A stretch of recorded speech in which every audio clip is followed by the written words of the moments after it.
नमस्कार. तर पिंगा ग पोरी पिंगा या मालिकेच्या आजच्या भागात आपण पाहणार आहोत की मनोज आणि वल्लरी बोलत असतात. आता मनोज वल्लरीला म्हणतो की तुझं हे असं सगळं एकटीने मॅनेज करणं, या सवयीचं कौतुक करायचं की त्या सवयीवर चिडायचं हेच कळत नाही आहे मला. यावर वल्लरी आश्चर्याने विचारते की म्हणजे? तेव्हा मनोज म्हणतो की म्हणजे काय, त्या अण्णा केदारला एकटीने सामोरी गेलेस, मला एकदाही सांगावंसं नाही वाटलं का गं तुला? या सगळ्यांमध्ये तुला काही झालं असतं तर? तेव्हा वल्लरी म्हणते की अहो एकटी नाही काही केलं मी, तेजाताई पण होत्या माझ्यासोबत. आणि ती मनोजला म्हणते की सॉरी, मी तुम्हाला कळवायला हवं होतं, पण इथून पुढे असं नाही होणार. तितक्यात वल्लरी आणि मनोजला प्रेरणाच्या ओरडण्याचा आवाज यायला लागतो. तेव्हा वल्लरी आणि मनोज खूपच घाबरून जातात. तर प्रेरणा इकडे झोपेत घाबरून किंचाळत असते की मला सोड अण्णा, मी काही नाही केलं, मी हात जोडते तुझ्यासमोर, असं म्हणून प्रेरणा खूपच घाबरून गेलेली असते आणि खूप मोठ्याने ओरडत असते. तेव्हा वल्लरी आणि मनोज आता धावतच बाहेर येतात आणि प्रेरणाला उठवायला लागतात. आता वल्लरी प्रेरणाला समजवायला लागते की प्रेरणाताई शांत व्हा, तुम्ही आपल्या घरी आहात. तेव्हा प्रेरणा पटकन वल्लरीला मिठी मारते आणि खूप रडायला लागते आणि म्हणते की वल्लरी तो परत येणार म्हटलंय ग, मला खूप भीती वाटते.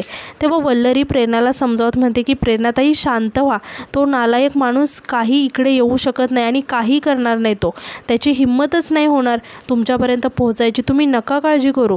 तर मनोज म्हणतो की हो प्रेरणाताई, तुम्ही आता एकट्या नाही आहात. त्या अण्णा केदारने जर तुम्हाला परत त्रास द्यायचा प्रयत्न केला ना, तर तुमचा हा भाऊ त्याचा जीव घ्यायला सुद्धा मागे पुढे पाहणार नाही. आता तेव्हाच तिथे इंदुताई येतात आणि रागाने मनोजला म्हणायला लागतात की काय बोललास तू म्हण्या, तू त्या अण्णा केदारला जिवंत सोडणार नाहीस? अरे तुला त्या अण्णा केदारच्या वाट्याला जाणं इतकं सोपं वाटतंय का?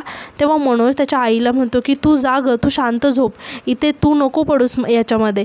तेव्हा इंदुताई म्हणतात की मी काय बोलते ते ऐक, प्रेरणासोबत जे काही झालं याचं मलासुद्धा खूप वाईट वाटतंय, पण म्हणून काय तिचा नवरा येईपर्यंत ती आपल्याच घरी राहणार आहे का? तेव्हा हे ऐकून वल्लरी आणि मनोज खूप शॉक होऊन इंदुताईंकडे बघायला लागतात. तर इकडे इंदुताई म्हणतात की ही अशी रात्री बेरात्री किंचाळत राहिली तर आपल्या झोपेचं तर खोबरं होणार ना, पण तिच्या जीवाचं जर का बरं वाईट झालं तर तिचा नवरासुद्धा तुम्हाला सोडणार नाही, हे कळतंय का तुम्हाला? तेव्हा मनोज त्याच्या आईला म्हणतो की बरोबर आहे आई, प्रेरणाताई इथे असल्यामुळे तुला डिस्टर्ब होतंय ना, तुझ्या झोपेचं खोबरं होतंय, मग त्यावर एकच उपाय आहे की तू गावाला जातेस का, तर तिथे तुला कोणीच त्रास नाही देणार, तुझ्या झोपेचं खोबरं पण नाही होणार. आणि म्हणतो की मी एक काम करतो, उद्या सकाळीच तुला बसमध्ये बसवून देतो. हे ऐकून इंदुताई खूप टेन्शनमध्ये येतात आणि म्हणायला लागतात की अरे म्हणे तू काय बोलतोयस? यावर वल्लरी इंदुताईंना म्हणते की बरोबर बोलतायत ते सासूबाई, तुम्ही जर का 4 दिवस गावाला जाऊन राहिलात ना, तर तुम्हाला या सगळ्या गोष्टींचा त्रास नाही होणार, तुम्ही गावी जा. तेव्हा इंदुताई आश्चर्याने मनोज आणि वल्लरी म्हणायला लागतात की म्हणजे या प्रेरणासाठी तुम्ही मला गावी पाठवताय का? तेव्हा वल्लरी म्हणते की नाही, प्रेरणाताईंसाठी नाही, कसं आहे ना, तुमच्या जीवाची काळजी वाटते ना आम्हाला. तेव्हा तो अण्णा केदार इथे आला ना आणि त्याने तुमच्या गळ्यावर चाकू ठेवला तर, तुम्हाला काही केलं तर त्याने, असं म्हणून वल्लरी त्यांना भीती दाखवायला लागते आणि म्हणते की तुम्ही त्यांच्याकडून याआधी पैसेसुद्धा घेतलेत ना, आठवतंय का? आता इंदुताईंना आठवतं की त्यांनी त्या अण्णा केदारकडून प्रेरणासोबत लग्न जमवून देण्यासाठी खूप सारे पैसे घेतलेले असतात. आणि हे सगळं आठवून आता इंदुताई खूपच घाबरून जातात आणि त्यांना दरदरून घाम फुटतो आणि त्या मनोजला म्हणतात की मण्या तू मला सकाळच्याच ट्रेनने बसवून दे, मी जाते गावी. तेव्हा मनोज म्हणतो की हो तू आत्ता जाऊन झोप हां. तेव्हा इंदुताई आता घाबरतच तिथून झोपायला जातात. तेव्हा वल्लरी प्रेरणाला म्हणते की प्रेरणाताई तुम्ही आता हक्काच्या घरात आहात तुमच्या, शांतपणे झोपा, आता सगळं काही ठीक होणार आहे. तेव्हा मनोज म्हणतो की वल्लू तू आणि प्रेरणाताई आतमध्ये जाऊन झोपा, मी झोपतो इथे बाहेर. तेव्हा वल्लरी प्रेरणाला घेऊन आतमध्ये जाते. तर यानंतर आता दुसऱ्या दिवशी सकाळी आपण पाहतो की वल्लरी तिचं काहीतरी काम करत असते, तर प्रेरणा तिथेच बेडवर झोपलेली असते. तेव्हाच आता तेजा वल्लरीसाठी कॉफी घेऊन येते आणि वल्लरीला म्हणते की वल्लरी ही घे कॉफी, आणि असं का केलंस गं तू, सगळं काही मॅनेज केलं, मला सांगावंसं नाही का वाटलं? तेव्हा वल्लरी म्हणते की अहो प्रेरणाताईंना इतका त्रास होत होता ना रात्री, तर मी काय नको करू असं झालं होतं मला सगळं. जरा झोप लागली की दचकून उठत होत्या, त्या किंचाळत उठत होत्या. तेव्हा तेजा म्हणते की किती दिवस अजून याच ट्रॉमामध्ये जगणार आहे काय माहिती. यावर वल्लरी म्हणते की हो खरं आहे, अजित भाऊ त्यांच्याबद्दल काय विचार करतील, त्यांना समजून घेतील की नाही, त्याचं जरा जास्तच टेन्शन आले त्यांना. यावर तेजा म्हणते की पण खरं सांगू का, मला तर असं वाटतं की तिने हे सगळं अजितला लवकरात लवकर सांगायला हवं. यावर वल्लरी म्हणते की हो खरं आहे तेजाताई तुमचं, ते या सगळ्यातून सावरायला त्यांना अजून वेळ द्यायला हवा. आणि ती परत तेजाला म्हणते की तेजाताई तुम्ही काल जे मला म्हणाला होतात ना ते पटलं आहे मला. म्हणजे आपण एकमेकींना आता कॉन्टॅक्ट करायला सुरुवात केली पाहिजे. नेमकं कुणाच्या आयुष्यात काय वादळ आलेलं असेल काही सांगता येत नाही आहे. आपण मैत्रीण म्हणून एकमेकींसाठी तिथे हजर असायला हवं. तेव्हा तेजा म्हणते की तू श्वेता आणि मिठूबद्दल बोलतेस का? यावर वल्लरी म्हणते की हो, मिठूताई आपल्यावर चिडल्यात आणि म्हणूनच त्यांनी स्वतःहूनच कॉन्टॅक्ट बंद केला आहे. ती वेगळी गोष्ट आहे. त्यांना तर आपण शोधून काढूच, पण श्वेताताईंचं बघा ना, त्या अचानकच कॉन्टॅक्ट करायचं बंद का झाल्या काही कारण न देता. तेव्हा तेजासुद्धा थोडीशी विचारात पडते. तर वल्लरी म्हणते की मला असं वाटते की हाच हाय टाईम आहे की आपण त्यांना कॉन्टॅक्ट करायला हवा आणि त्यांच्या पर्सनल लाईफमध्ये काय सुरू आहे हे जाणून घ्यायला हवं. त्यावर तेजा म्हणते की बरोबर बोलतेस तू, मी श्वेताला फोन लावून बघू का आत्ता? असं म्हणून तेजा पटकन श्वेताला फोन करायला लागते. तर इकडे श्वेता स्वयंपाक करत असते तेव्हाच तिच्या फोनवर तेजाचा फोन यायला लागतो. तेव्हा श्वेता फोनकडे बघत म्हणते की तेजाचा फोन, ही का फोन करत असेल आत्ता? तेव्हा श्वेताचा नवरा तिथे येतो आणि श्वेताचं हे सगळं बोलणं ऐकतो आणि तिला म्हणतो की ती तेजा का फोन करते तुला? अजून ब्लॉक नाही केलंस का तू तिला? तर इकडे आता तेजा खूपच चिडते आता आणि ती वल्लरी आता विचारायला लागते की काय झालं तेजाताई? तेव्हा तेजा सांगते की अगं वल्लरी, हे श्वेताचं नेहमीचं झालं आहे.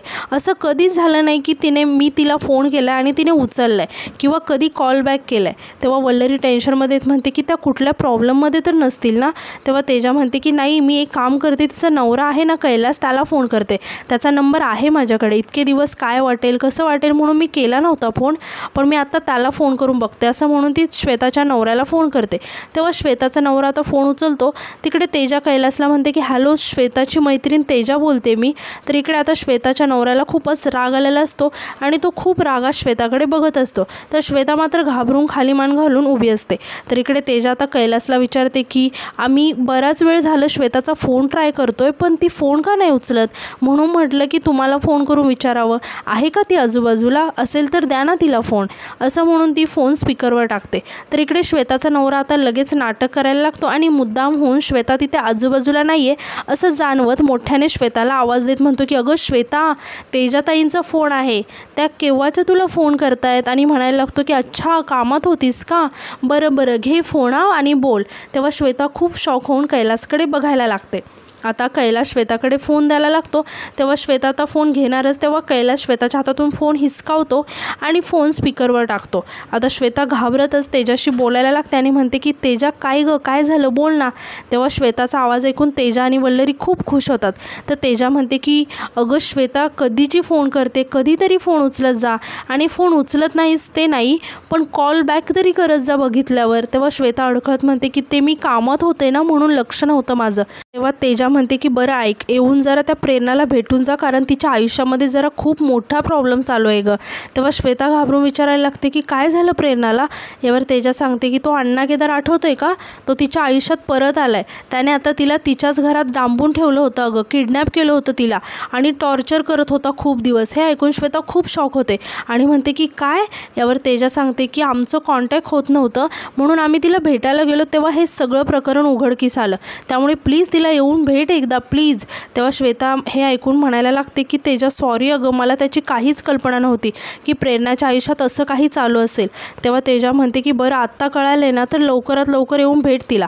तेव्हा श्वेता म्हणते की मी येते लगेच आणि ती घाबरून परत तिच्या नवऱ्याकडे बघायला लागते. तेव्हा तिचा नवरा आता रागाने श्वेताला खुणावूनच म्हणायला लागतो की नाही सांग. तेव्हा श्वेता खूप घाबरते आणि परत तेजाला म्हणायला लागते की तेजा, मी येण्याचा प्रयत्न करते. तेव्हा तेजा हे ऐकून वैतागत म्हणते की ठीक आहे, लवकरात लवकर कर प्रयत्न आणि जरा काळजी घे आणि आमचा फोन उचलत जा कधीतरी. असं म्हणून ती फोन ठेवून देते. तर इकडे आता श्वेता तिच्या नवऱ्याला म्हणायला लागते की ऐकलत का तुम्ही, प्रेरणाच्या आयुष्यात काहीतरी प्रॉब्लेम सुरू आहे हो. तिला त्या अण्णा केदारने किडनॅप केलेलं, माहिती नाही आहे त्याने तिला किती छळलं असेल. मला फक्त तिला एकदा भेटू द्या, मी लगेच भेटून येते अर्ध्या तासात. तेव्हा श्वेताचा नवरा कैलास तिला म्हणतो की ए श्वेता, अक्कल नाही आहे का गं तुला? तो अण्णा केदार त्या प्रेरणाला तिच्याच घरी डांबून ठेवतो, एवढी दूधखुळी आहे का ती? तिला मदत घेता येत नाही का कुणाची? हे सगळे तुझ्याकडे नखरे असतात गं. आधी मजा करायची आणि मग असं जिरवाजिरव करायची आणि तुला तिला भेटायला जायचं आहे का? तेव्हा श्वेताला खूपच वाईट वाटतं आणि ती तिच्या नवऱ्याला विनवणी करत म्हणायला लागते की अहो मैत्रीण आहे ती माझी, मला फक्त एकदाच भेटू द्या तिला फक्त. तेव्हा कैलास म्हणतो की पण तू तिला भेटायला जायचं नाहीस आणि गेलीस तर लक्षात ठेव, तुला पुन्हा या घरात पाऊल नाही ठेवू देणार. तेव्हा हे ऐकून श्वेताला खूप वाईट वाटतं आणि ती खूप रडायला लागते. तर दुसरीकडे इंदुताई आता गावी जायला निघालेल्या असतात. तेव्हा वल्लरी त्यांना म्हणते की पोहोचलात की कळवा आणि महेंद्रदादांची काळजी घ्या. तेव्हा इंदुताई म्हणतात की हो त्याचीच तर काळजी वाटते म्हणून तर गावी चालले, पण तू काळजी करू नकोस, लवकरच त्याच्या लग्नाचं काहीतरी बघते आणि दिवाळीच्या आधी इकडे परत येते. आता हे ऐकून वल्लरीला खूपच राग येतो आणि ती रागातच इंदुताईंना म्हणते की सासूबाई अहो तुम्ही काय बोलता, हे कळतंय का तुम्हाला? महेंद्रदादांच्या आधीचे 2 लग्न झालेत आणि त्यात ते कामही करत नाहीत, कुठली जबाबदारी घ्यायची नसते त्यांना. अशात तुम्ही तुमच्या अट्टहासापायी एखाद्या मुलीचं आयुष्य का बर्बाद करताय? यावर इंदुताई म्हणतात की माझ्या मह्याचं नशीबच खराब आहे. आधीच्या 2 बायकांनी काही त्याला साथ दिली नाही आणि ही दुसरी स्वतःच्या नवऱ्याला जेलमध्ये घालायला निघाली आहे. अशाने माझ्या वंशाला दिवा कसा मिळणार? तेव्हा मनोज आता रागातच इंदुताईंना म्हणतो की आपलं काय राजा महाराजांचा वंश आहे का गं, पुढे चालतच राहायला पाहिजे की कोट्यावधीची प्रॉपर्टी आपल्याकडे की त्याच्यासाठी वारस पाहिजे, वारस नसला तर काय प्रॉब्लेम होणार आहे? आणि म्हणतो की ते काही नाही, सोड आता, जाता मला वाद नको आहे असं म्हणून तो इंदुताईंना आता तिथून घेऊन जातो. तर इकडे प्रेरणा खिडकीतून बाहेर बघत उभी असते आणि तिला सतत राहून अण्णा केदारने तिच्यासोबत जो छळ केलेला असतो ते सगळं तिला आठवत असतं आणि ती खूपच घाबरून गेलेली असते.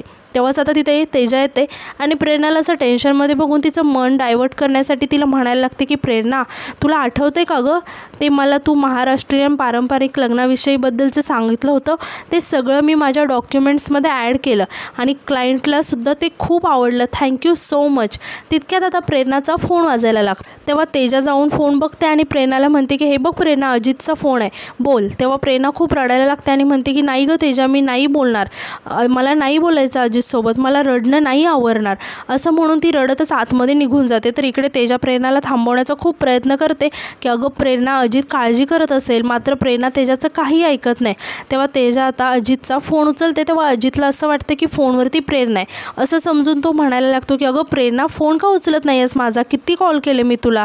तेव्हा हे ऐकून तेजाला जरा वाईट वाटतं आणि ती म्हणते की अरे अजित मी तेजा बोलते, प्रेरणा आता इकडे आली आमच्याकडे, म्हणजे आता ती नाही आहे इथे, वॉशरूमला गेली, आली की बाहेर सांगते तिला तुला फोन करायला.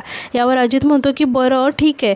त्यावर तेजा आता अजितला काही उत्तर न देता म्हणते की बरं ठेवते मी फोन, मी जरा गडबडीत आहे असं म्हणूनच तेजा पटकन फोन ठेवून देते. तेव्हा अजितसुद्धा जरा टेन्शनमध्ये येतो आणि विचारात पडतो. तर यानंतर इकडे वल्लरी मनोजला औषध घेण्यासाठी ओरडत असते आणि त्याला जबरदस्तीने ते औषध घ्यायला सांगते. तेव्हा मनोज हे सगळं बघून खूपच कौतुकाने वल्लरीकडे बघत असतो आणि तो उठून आता वल्लरीला डायरेक्ट मिठी मारतो. तेव्हा वल्लरी आश्चर्याने मनोजला विचारते की आता हे काय मध्येच? तेव्हा मनोज म्हणतो की खूप छान वाटते की तू माझी एवढी काळजी घेतेस. मध्यंतरी त्या कोर्ट केसमुळे आपल्या दोघांमध्ये खूप तणाव निर्माण झाला होता आणि मला राहून एकाच गोष्टीचं वाईट वाटतंय गं, माझ्या एका चुकीमुळे बिचाऱ्या भरत सोनवणेला त्याचा जीव गमवावा लागला असं म्हणून मनोज खाली मान घालून उभं राहतो आणि त्याला खूपच गिल्टी फील होत असतं.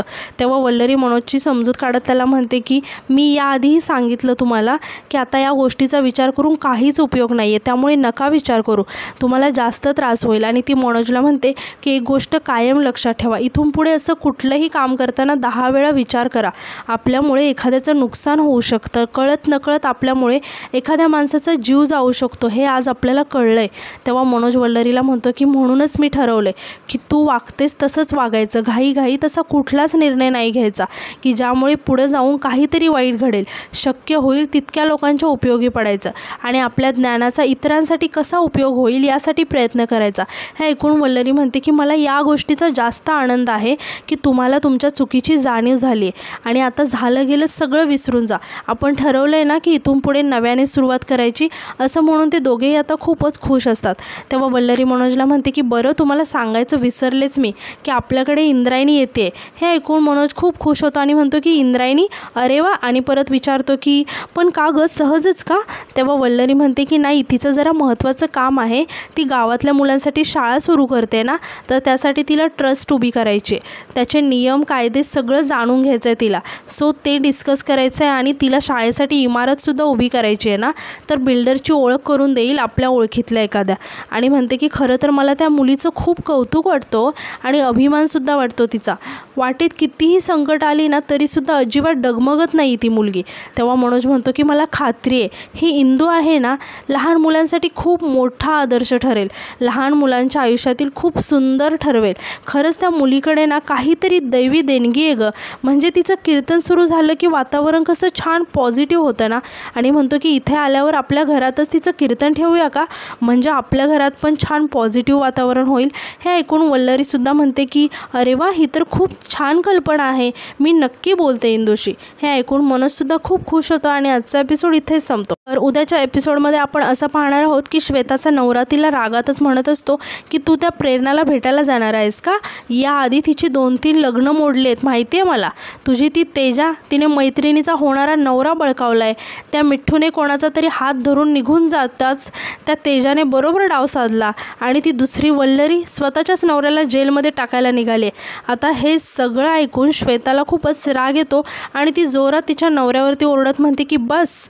तेव्हा हे ऐकून श्वेताचा नवरा तिला म्हणतो की नाहीतर काय करशील गं, असं म्हणून तो तिच्यावरती हात उचलणारच तितक्यात तिथे वल्लरी येते आणि जोरात कैलासला आवाज देत म्हणते की कैलास भाऊजी.